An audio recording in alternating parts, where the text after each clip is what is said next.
بسم اللہ الرحمن الرحیم۔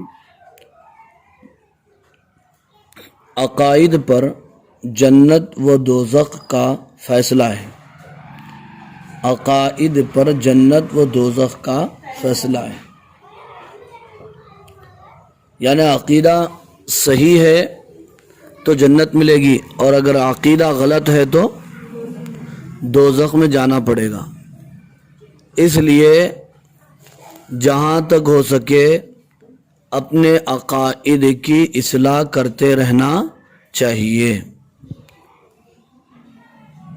عقائد کا معاملہ بہت نازک ہے۔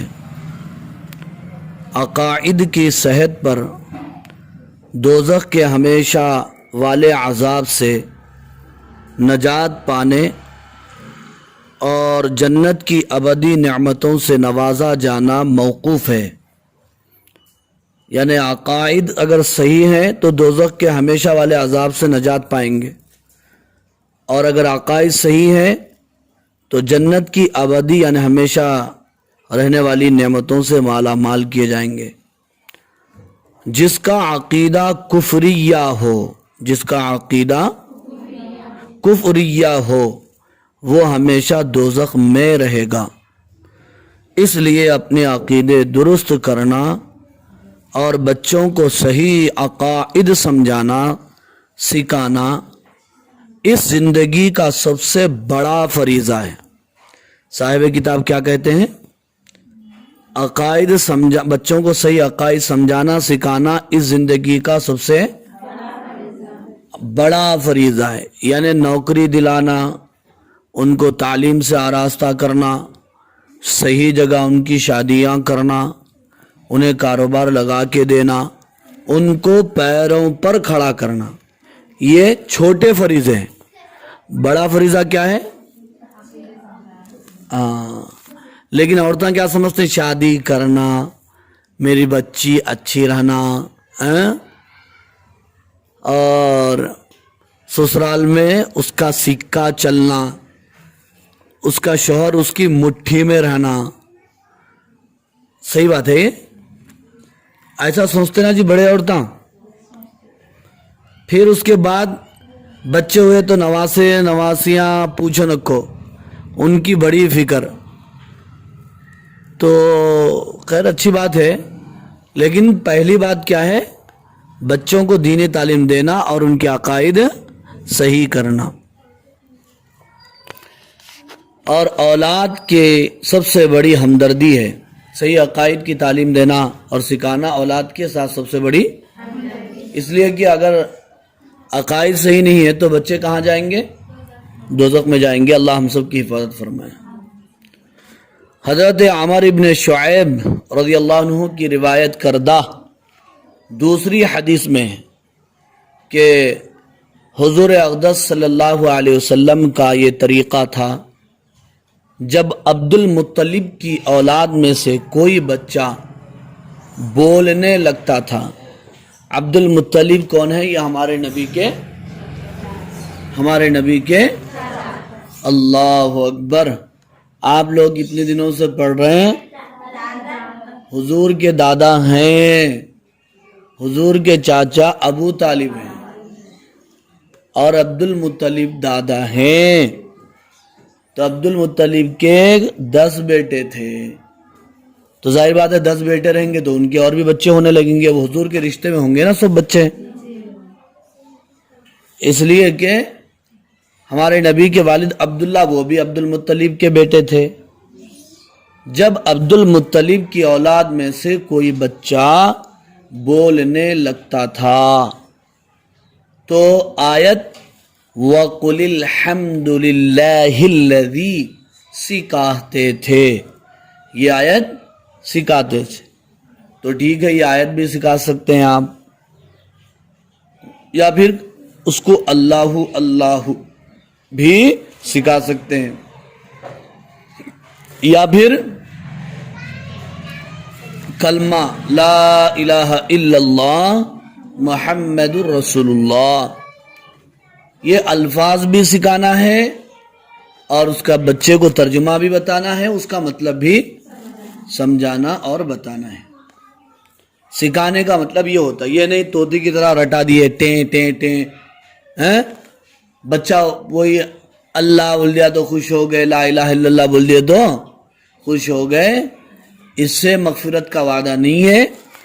الفاظ کی تصحیح ہو، ترجمہ صحیح ہو اور مطلب بھی بتایا جائے. بات سمجھ میں آ رہی ہے آپ لوگوں کو؟ یہ آیت سورہ بنی اسرائیل کی سب سے آخری آیت ہے، 15ویں پارے کے آدھے پر ہے. پوری آیت یوں ہے، پوری آیت دیکھو. وَقُلِ الْحَمْدُ لِلَّهِ الَّذِي لَمْ يَتَّخِذْ وَلَدًا وَلَمْ يَكُنْ لَهُ شَرِيكٌ فِي الْمُلْكِ وَلَمْ يَكُنْ لَهُ وَلِيٌّ مِّنَ الذُّلِّ وَكَبِّرْهُ تَكْبِيرًا. آپ میں کوئی حافظہ ہے؟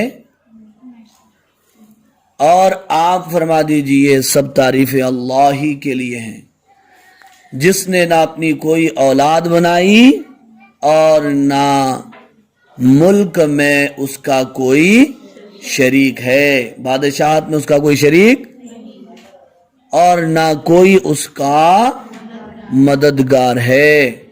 اس کو کسی کی مدد کی ضرورت ہی نہیں ہے. اب اس سے کیا بات معلوم ہوئی کہ اللہ کا کوئی شریک نہیں، اللہ کا کوئی پارٹنر نہیں، وہ احد ہے، اکیلا ہے، پھر بھی صمد ہے یعنی بے نیاز ہے. اولاد کی اسے ضرورت نہیں، نہ وہ کسی کی اولاد ہے اور نہ اس کی کوئی اولاد ہے. کسی مددگار کی بھی اسے ضرورت. بعض لوگ کہتے ہیں نا کہ اللہ کے ساتھ بہت سارے اور بھی مددگار ہیں، جیسا کہ غیروں کا عقیدہ ہے، دہریوں کا عقیدہ ہے، بعض بدعتیوں کا عقیدہ ہے.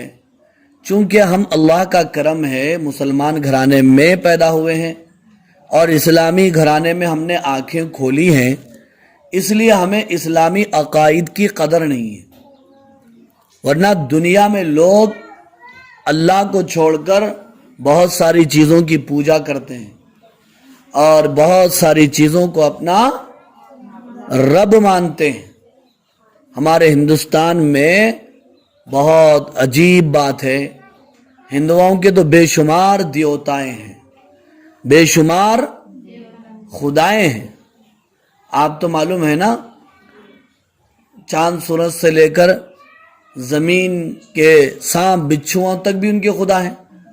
نہیں ہے؟ سانپوں کو دودھ پلانا، چونٹیوں کو شکر ڈالنا، یہ کیا ہے؟ یہ سب بتائیے آپ. میں عقائد پر میں بھی نہیں بولتا، اتنے خطرناک عقائد ہیں. الامان والحفیظ، اللہ حفاظت فرمائے. شیطان نے انسان کو کس حد تک گرا دیا. اس لیے اپنے عقائد کو مضبوط رکھو. اور انگریزی میں ایک کہاوت ہے، کم واٹ میں چاہے کچھ بھی ہو جائے. اللہ آزماتے ہیں ہمارے ایمان کو، اللہ آزماتے ہیں ہمارے عقیدوں کو، ہمارے یقین کو آزماتے ہیں. کبھی کوئی ایسی بیماری لگ جاتی ہے کم نہیں ہوتی، کبھی کوئی ایسی پریشانی لگ جاتی ہے ختم نہیں ہوتی. اب وہاں اڑوس پڑوس خاندان کی عورتیں بولنا شروع کرتی ہیں، دیکھے اب سمجھ میں آ رہی بات، ہم بولے نہیں تھے کرو، غیروں کے نام پہ ذبح کرو، غیروں کے نام پہ صدقہ کرو، یہاں جاؤ وہاں جاؤ، یہ کرو وہ کرو، اور اللہ ہماری بات فرمائے.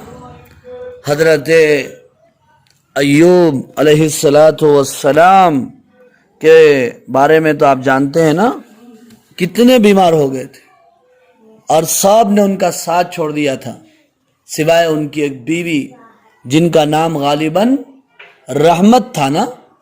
رحمت نے ساتھ نہیں چھوڑا تھا. کوئی کھانے پلانے والا نہیں تھا، بیچاری گھروں میں کام کر کے اور اس سے جو مزدوری ہوتی تھی حضرت ایوب علیہ السلام کو وہ کھلاتی تھی. یہاں تک کہ تفسیر مظہری میں مجھے پڑھنے میں آیا کہ انہوں نے شاید اپنے بالوں کو بھی بیچ دیا تھا.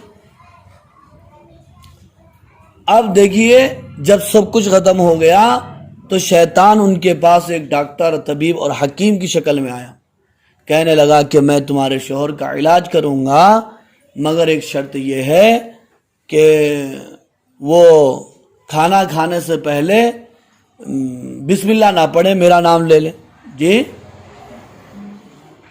اور کسی غیر اللہ کا نام لے لیں، میں علاج کر دوں گا اس کا۔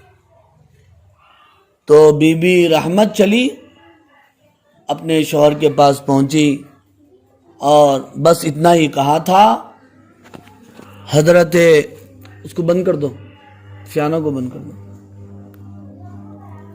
حضرت ایوب علیہ السلام ناراض ہو گئے، سخت ناراض ہو گئے اور ان سے تعلق توڑ لیا، فرمانے لگے تم میرے پاس سے چلی جاؤ، نکل جاؤ۔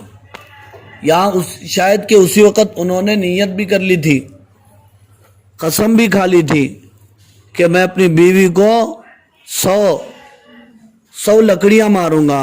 کیا ماروں گا؟ ہاں، نکال کے بھگا دیا تھا۔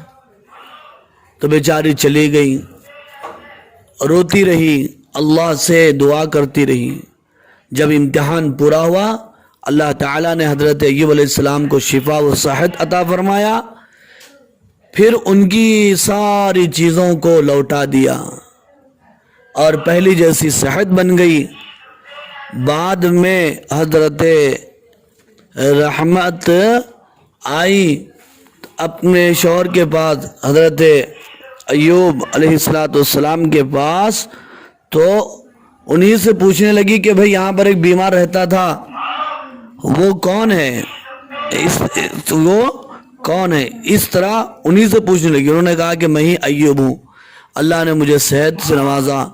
تو پھر بعد میں دونوں میاں بیوی مل کے رہنے لگے۔ تو اس میں بات یہ ہے، شیطان عورتوں کے ذریعے سے عقائد بگاڑتا ہے۔ کس کے ذریعے سے؟ عقائد بگاڑتا ہے۔ اللہ اللہ۔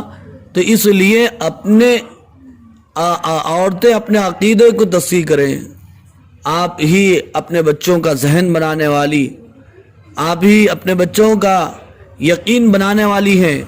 معمولی باتوں پہ نہیں گھبرانا، ان کو اللہ کی طرف سے رجوع کرانا کہ بیٹا اللہ سے دعا کرو، اللہ سے مانگو، اللہ ہی صحت دینے والا، اللہ ہی شفا دینے والا، اللہ ہی کامیابی دینے والا، عزت، ذلت، قوت، طاقت، غربت، دولت سب اللہ ہی کے قبضے میں ہے۔ اس طرح گھروں میں اپنے بچوں کا، نونہالوں کا ذہن بنایا جائے۔ اور یہ آیت شریفہ میں یہی بات کہی جا رہی ہے۔ بات سمجھ میں آ رہی ہے؟ اور آپ فرما دیجئے سب تعریفیں اللہ ہی کے لیے ہیں، جس نے نہ اپنی کوئی اولاد بنائی اور نہ ملک یا نہ بادشاہت میں اس کا کوئی شریک ہے اور نہ کوئی اس کا مددگار ہے جو اس کی کمزوری کی وجہ سے مدد کرتا۔ وہ قادر مطلق ہے۔ وہ قادر مطلق کا مطلب کیا ہے؟